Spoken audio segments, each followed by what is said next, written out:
चलिए देखते हैं मध्य प्रदेश की 25 फटाफट बड़ी खबरों को। सबसे पहले न्यूज को कहां से देख रहे हैं हमको कमेंट में बताना बिल्कुल ना भूलें। साथ ही साथ हमारे यूट्यूब चैनल को सब्सक्राइब करें एंड बेल आइकन को ऑल प्रेस करना बिल्कुल ना भूलें। जनवरी में 500 बेटियों को मिलेंगे 1-1 लाख रुपए। लाडली लक्ष्मी योजना का बड़ा लाभ।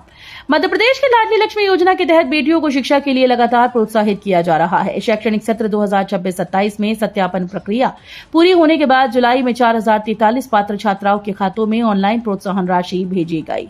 इस राशि का लाभ कक्षा 6ठी से 12वीं तक की छात्राओं और उच्च शिक्षा प्राप्त कर रही पात्र बेटियों को मिला। वहीं जनवरी में योजना के तहत 500 पात्र बेटियों को 1-1 लाख रुपए की प्रोत्साहन राशि प्रदान की जाएगी। शिक्षा के मामले में सीएम मोहन यादव नंबर 1, देश के सबसे शिक्षित मुख्यमंत्री बने। मध्य प्रदेश के मुख्यमंत्री डॉक्टर मोहन यादव शिक्षा के मामले में देश के मुख्यमंत्रियों में सबसे आगे हैं।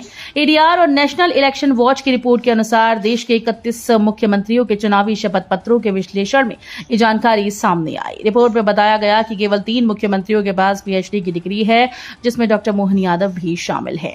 उनके पास बीएससी, राजनीति विज्ञान में एमए, एलएलबी, एमबीए और पीएचडी जैसी डिग्रीज हैं। वहीं संपत्ति के मामले में वे देश के मुख्यमंत्रियों में 6ठे स्थान पर हैं। मूंग किसानों को बड़ी राहत। अब 25 नहीं 60% उपज की होगी सरकारी खरीद। मध्य प्रदेश सरकार ने मूंग किसानों को बड़ी राहत देते हुए सरकारी खरीद की सीमा 25% से बढ़ाकर 60% कर दी। कृषि मंत्री ऐदल सिंह कंसाना ने बताया कि किसानों की मांग पर यह अहम फैसला लिया गया।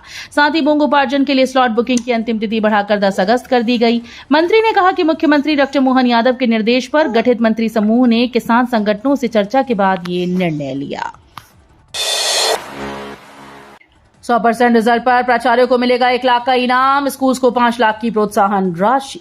गुरु पूर्णिमा के अवसर पर मुख्यमंत्री डॉक्टर मोहन यादव ने शिक्षा और स्वास्थ्य क्षेत्र के लिए कई अहम घोषणाएं की। उन्होंने कहा कि लगातार 3 साल तक 100% परीक्षा परिणाम देने वाले स्कूल्स के प्राचार्यों को 1 लाख रुपए और संबंधित स्कूल्स को 5 लाख रुपए की प्रोत्साहन राशि दी जाएगी। उज्जैन में धन्वंतरी मेडिकल यूनिवर्सिटी खोलने की भी घोषणा की गई। मुख्यमंत्री ने 17 जिलों से आए करीब 1000 नवचयनित प्राथमिक शिक्षकों को नियुक्ति पत्र सौंपे और बताया कि प्रदेश में 25,500 करोड़ रुपए की लागत से सांदीपनी विद्यालयों का विस्तार किया जा रहा है।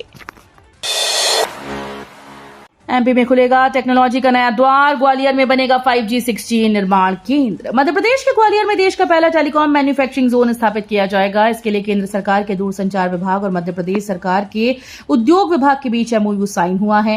कार्यक्रम में केंद्रीय मंत्री ज्योतिरादित्य सिंधिया और मुख्यमंत्री डॉक्टर मोहन यादव मौजूद रहे। करीब 350 एकड़ में बनने वाले जोन के लिए पहले चरण में केंद्र सरकार 500 करोड़ रुपए की वित्तीय सहायता देगी। यहां मोबाइल नेटवर्क उपकरण, फाइबर ऑप्टिक्स और सेमीकंडक्टर, 5G 6G तकनीक से जुड़े निर्माण व रिसर्च को बढ़ावा मिलेगा। हाईकोर्ट का बड़ा फैसला। बंटवारे का केस लंबित हो तो संपत्ति की कमाई में भी मिलेगा हिस्सा। ग्वालियर हाईकोर्ट ने संपत्ति बंटवारे के मामले में अहम फैसला सुनाया। अदालत ने कहा कि यदि बंटवारे की अंतिम डिक्री लंबित है तो इस दौरान संयुक्त संपत्ति से हुई आय की जांच कराई जा सकती है। कोर्ट के अनुसार यदि किसी एक सहस्वामी ने विवादित संपत्ति से लाभ कमाया है तो अन्य सहस्वामियों को भी उसके हिस्से की आय पाने का अधिकार होगा। जस्टिस अमित सेठ की बेंच ने स्पष्ट किया कि ट्रायल कोर्ट पूर्ण न्याय सुनिश्चित करने के लिए ऐसी जांच करा सकता है। मोटापे पर नई रणनीति। अब कमर कूल्हे की होगी ट्रैकिंग। घर घर जाएगी आशा वर्कर। मोटापे और उससे जुड़ी गंभीर बीमारियों की पहचान के लिए स्वास्थ्य विभाग नई पहल शुरू करने जा रहा है। अब सरकारी अस्पतालों में केवल वजन और बीएमआई नहीं बल्कि कमर और कूल्हे के अनुपात की भी ट्रैकिंग की जाएगी। इसका उद्देश्य पेट पर जमा खतरनाक चर्बी की समय रहते पहचान करना है। नई व्यवस्था के तहत आशा कार्यकर्ताओं को मेजरिंग टेप और डिजिटल ट्रैकिंग लॉग दिए जाएंगे। वे घर घर जाकर लोगों की स्क्रीनिंग करेंगी और संतुलित आहार, जंक फूड से दूरी और नियमित शारीरिक गतिविधि अपनाने के लिए जागरूक करेंगी। इससे डायबिटीज, हाई बीपी और हृदय रोग के जोखिम वाले लोगों की जल्द पहचान हो पाएगी। 2 दिन में कार्रवाई करो वरना मैं करूंगा। मंत्री नारायण सिंह पवार की मंच से सख्त चेतावनी। राजगढ़ जिले के ब्यावरा में गुरु पूर्णिमा कार्यक्रम के दौरान राज्य मंत्री नारायण सिंह पवार ने सरकारी शिक्षकों के द्वारा निजी कोचिंग चलाने के मुद्दे पर सख्त रुख अपनाया। मंच से उन्होंने जिला पंचायत सीईओ और जिला शिक्षा अधिकारी को निर्देश देते हुए कहा कि 2 दिनों के भीतर ऐसे शिक्षकों पर ठोस कार्रवाई की जाए। मंत्री ने आरोप लगाया कि कुछ शिक्षक छात्रों को निजी कोचिंग में आने के लिए मजबूर कर रहे हैं, जिसे किसी भी हाल में बर्दाश्त नहीं किया जाएगा। उन्होंने साफ चेतावनी दी कि यदि तय समय में कार्रवाई नहीं हुई तो वे स्वयं हस्तक्षेप कर कड़े कदम उठाएंगे। इंदौर बाजू अध्यक्ष की रेस में बड़ा उलटफेर, मयूरेश पिंगले का नाम सबसे आगे। इंदौर भाजपा युवा मोर्चा के नगर अध्यक्ष पद को लेकर राजनीतिक हलचल तेज हो गई। दतिया उपचुनाव के बाद नई नियुक्ति सूची जारी होने की संभावना जताई जा रही है। इस बीच वर्तमान महामंत्री मयूरेश पिंगले का नाम सबसे मजबूत दावेदार के रूप में उभर कर सामने आया। संगठन में उनके अनुभव और विवादों से दूर छवि को उनकी बड़ी ताकत माना जा रहा है। वहीं अक्षांशु तिवारी को महामंत्री पद पर समझौता करना पड़ सकता है। इससे पहले प्रदेश अध्यक्ष श्याम टेलर ग्वालियर, उज्जैन समेत 15 जिलों में अध्यक्ष और कई स्थानों पर महामंत्रियों की नियुक्ति कर चुके हैं। रेल यात्रियों के लिए बड़ी खुशखबरी, अब टिकट के साथ होगी ऑनलाइन लगेज बुकिंग। रेल यात्रियों के लिए बड़ी राहत की खबर है। अब टिकट बुकिंग के साथ ही अतिरिक्त सामान की ऑनलाइन बुकिंग भी की जा सकेगी। नई व्यवस्था लागू होने के बाद यात्रियों को लगेज कार्यालय में जाकर अलग से वजन कराने और बुकिंग कराने की जरूरत नहीं पड़ेगी। यात्रा के दिन स्टेशन पहुंचकर सिर्फ अपना सामान रेलवे कर्मचारियों को सौंपना होगा, जिसे उसी ट्रेन से गंतव्य स्टेशन तक पहुंचा दिया जाएगा। रतलाम रेल मंडल के इंदौर रेलवे स्टेशन अधिकारियों के अनुसार इस सुविधा से यात्रियों का समय बचेगा, लंबी कतारों से राहत मिलेगी और रेलवे की डिजिटल सेवाएं भी पहले से अधिक आसान और सुविधाजनक बनेंगी। दतिया उपचुनाव में 50% से ज्यादा मतदान, नरोत्तम मिश्रा बोले फिर खिलेगा कमल। दतिया विधानसभा उपचुनाव में गुरुवार को शांतिपूर्ण मतदान जारी रहा। दोपहर 1 बजे तक 50.26% मतदान दर्ज किया गया। मतदान के बाद पूर्व गृह मंत्री और दतिया के पूर्व विधायक नरोत्तम मिश्रा ने भाजपा की जीत का दावा किया। उन्होंने कहा कि जिस तरह जनता मतदान कर रही है उससे साफ है कि दतिया में एक बार फिर से कमल खिलेगा। कांग्रेस के धनबल के आरोपों पर उन्होंने पलटवार करते हुए कहा कि ये विपक्ष की हताशा और निराशा का परिणाम है। सुप्रीम कोर्ट ने रास्ता किया साफ, गौशाला परिसर से सटी जमीन पर होगी जुमे की नमाज। धार के गौशाला कमाल मौला परिसर विवाद में सुप्रीम कोर्ट ने अहम आदेश जारी कर दिया। अदालत ने मुस्लिम पक्ष को हर शुक्रवार दोपहर 1 बजे से 3 बजे तक विवादित परिसर से सटी खसरा नंबर 596 की जमीन पर जुमे की नमाज अदा करने की अनुमति देने का निर्देश दिया। मुख्य न्यायाधीश सूर्यकांत की अध्यक्षता वाली पीठ ने मध्य प्रदेश सरकार से इस व्यवस्था के लिए आवश्यक इंतजाम करने को कहा। यह आदेश मुस्लिम पक्ष की उस अर्जी पर आया जिसमें विवादित परिसर के पास वैकल्पिक स्थान उपलब्ध कराने की मांग की गई थी। बारिश ने बर्बाद की फसल, सर्वे के बाद भी किसानों को नहीं मिली बीमा राशि। लगातार बारिश और बाढ़ से खरीफ सीजन में सोयाबीन की फसल बर्बाद होने के बावजूद किसानों को अब तक फसल बीमा का लाभ नहीं मिल पाया। किसानों का कहना है कि हर साल प्रधानमंत्री फसल बीमा योजना के तहत प्रीमियम जमा किया जाता है, लेकिन नुकसान के बाद भी 1 रुपए की बीमा राशि नहीं मिली। सर्वे में फसल नुकसान की पुष्टि होने के बावजूद भुगतान लंबित है। अन्य जिलों में बीमा राशि जारी होने के बाद भी क्षेत्र के किसान राहत से वंचित हैं। डॉक्टर्स की वरिष्ठता विवाद पर एमपी हाईकोर्ट सख्त, सरकार और पीएससी से मांगा जवाब।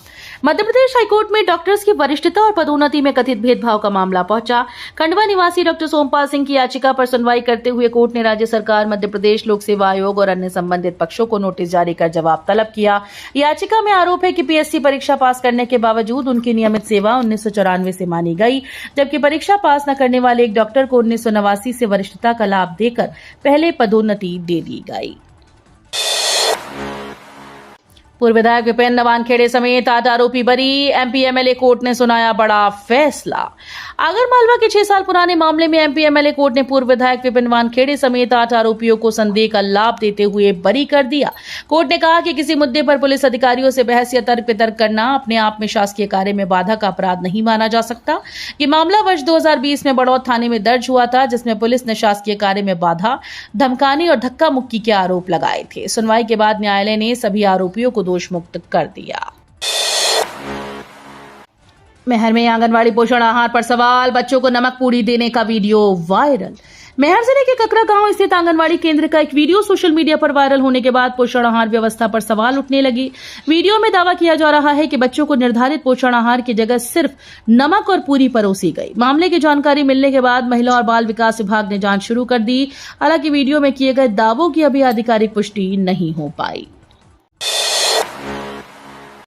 लापरवाही पर एक्शन तय, पीडब्ल्यूडी मंत्री ने अधिकारियों को दिए सड़क निरीक्षण के निर्देश। मध्य प्रदेश के लोक निर्माण मंत्री राकेश सिंह ने विभागीय अधिकारियों को सख्त चेतावनी दी। उन्होंने कहा कि अगर किसी क्षेत्र में सड़क खराब मिली तो संबंधित कार्यपालन यंत्री की जिम्मेदारी तय कर कार्रवाई की जाएगी। वल्लभ भवन में आयोजित बैठक में मंत्री ने सड़कों की गुणवत्ता, निर्माण कार्यों और मरम्मत व्यवस्था की समीक्षा की। उन्होंने बारिश से खराब हुई सड़कों और पुल पुलियों की मरम्मत करने के निर्देश दिए। किसानों की आवाज बुलंद करने जुटेगा बीकेयू। पेटलावद में बड़ी सभा की तैयारी। झाबुआ जिले के पेटलावद में शुक्रवार को किसान महासभा का आयोजन किया जाएगा। भारतीय किसान यूनियन की ओर से आयोजित इस सभा को किसान नेता राकेश टिकैत संबोधित करेंगे। कार्यक्रम को लेकर किसानों में उत्साह देखा जा रहा है। बीकेयू पदाधिकारियों ने प्रेस कॉन्फ्रेंस कर बताया कि महासभा में बड़ी संख्या में किसान शामिल होंगे और अपनी समस्याएं रखेंगे। संगठन ने किसानों से अधिक संख्या में पहुंचने की अपील की। पदाधिकारियों का कहना है कि किसानों की एकजुटता से उनकी मांगों को मजबूती मिलेगी और आवाज सरकार तक पहुंचेगी। केले की फसल नुकसान का मुआवजा जारी। सीएम मोहन यादव बोले, खेती से मिलता है रोजगार। बुरहानपुर में आयोजित बलराम कृषि महोत्सव को मुख्यमंत्री डॉक्टर मोहन यादव ने वर्चुअली संबोधित किया। उन्होंने कहा कि खेती केवल किसान के परिवारों का सहारा नहीं, बल्कि उद्योगों को कच्चा माल देने और रोजगार बढ़ाने का बड़ा माध्यम है। मुख्यमंत्री ने केले की फसल नुकसान के मुआवजे की राशि जारी होने की जानकारी दी। उन्होंने बताया कि वर्ष 2026 को कृषक कल्याण वर्ष के रूप में मनाया जा रहा है, जिसमें 16 विभाग मिलकर किसानों के हित में काम कर रहे हैं। एमपी कॉलेज एडमिशन का आखिरी मौका। 20% खाली सीटों पर आज 31 जुलाई तक मिलेगा प्रवेश। मध्य प्रदेश के कॉलेजेस में शैक्षणिक सत्र 2026-27 के लिए प्रवेश प्रक्रिया अंतिम चरण में पहुंच गई। अब तक करीब 5 लाख विद्यार्थियों ने स्नातक, स्नातकोत्तर और एनसीटी पाठ्यक्रमों में दाखिला ले लिया। उच्च शिक्षा विभाग के अनुसार 80% सीटें भर चुकी हैं, जबकि बची हुई 20% सीटों पर प्रवेश के लिए आज 31 जुलाई अंतिम मौका है। विभाग ने साफ किया कि इसके बाद तारीख नहीं बढ़ाई जाएगी। विद्यार्थियों के लिए कॉलेजेस में प्रवेश मेले लगाए जा रहे हैं। वीडियो अच्छी लगी तो वीडियो करिए लाइक एंड चैनल को सब्सक्राइब कर बेल आइकन को और पर जरूर कर लीजिएगा।